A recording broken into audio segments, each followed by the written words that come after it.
ایک بہن نے کویسچن کیا کہ ان کے شوہر نے ان کو ایک طلاق دی اور دوران عدت رجوع نہیں کیا حتیٰ کہ عدت گزر گئی۔ اب یہ کہتی ہیں عدت گزر جانے کے بعد میرے شوہر نے کہا کہ اب تم میرے نکاح میں نہیں ہو،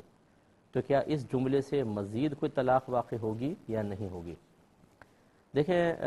عدت کے دوران اگر لفظ طلاق سے طلاق دی تھی تو عدت کے دوران نکاح مکمل طور پہ نہیں ٹوٹتا، اور اگر شوہر بیوی کو اپنے نکاح میں رکھنا چاہے تو بغیر نکاح کے رجوع کر سکتا ہے۔ رجوع زبان سے ہوتا ہے کہ میں نے تجھ سے رجوع کیا، یا جسمانی تعلق کو قائم کر لیں جو میاں بیوی کے معاملات ہوتے ہیں تو یہ رجوع کہلاتا ہے۔ لیکن اگر عدت گزر جائے اور اس دوران رجوع نہیں کیا تو پھر مکمل طور پہ نکاح ٹوٹ جاتا ہے، اور وہ عورت مثل اجنبیہ کے ہو جاتی ہے۔ چنانچہ اب اگر عدت گزر جانے کے بعد شوہر نے اس کو کوئی بھی طلاق کا لفظ بھی کہا ہوتا، یہ تو پھر کنایہ کا سا الفاظ ہیں، اگر طلاق کے سری الفاظ بھی کہتا تو چونکہ وہ اجنبیہ ہو گئی تو ان الفاظ کا کوئی اعتبار نہ ہوتا۔ دوسرا کویسچن کیا کہ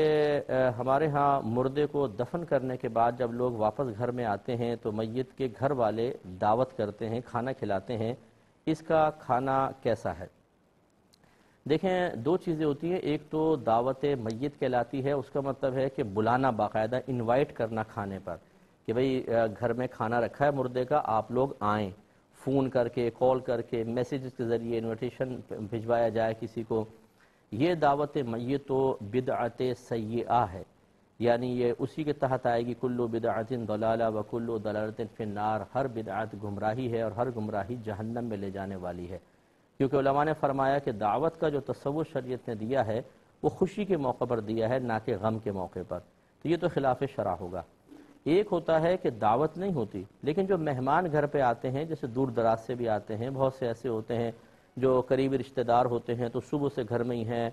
کفن دفن کے انتظامات میں لگے ہوئے ہیں، ان کے سب وہ جمع ہو گئے تو ان کے لیے جیسے عام نارمل کھانا بنتا ہے ویسے کھانا بنا لیا گیا کہ بھئی چلیں بھوکے پیاسے ہیں اب ان کا کھانا بنا لیا جائے۔ یہ دعوت نہیں کہلاتی، یہ تو گھر میں آئے ہوئے مہمان کے لیے کھانا بنانا کہلاتا ہے، اس میں شرعاً کوئی حرج نہیں ہے۔ اور یہ تو بلکہ اگر اس کو سنت کے تحت اس جہت سے کہا جائے کہ گھر میں آئے ہوئے مہمان کو کھانا کھلانا سنت ہے تو کوئی حرج بھی نہیں ہے، اور یہ کوئی بدعت وغیرہ نہیں کہلائے گی۔ تو اب یہ دیکھ لیجئے کہ آپ کے ہاں اگر دفن کے بعد باقاعدہ انوائٹ کیا جاتا ہے کہ بھائی آئیے کھانا کھانے ضرور آئیے گا، اس طرح تو پھر یہ غلط ہوگا اور اس دعوت میں آپ ہرگز شریک نہ ہوں۔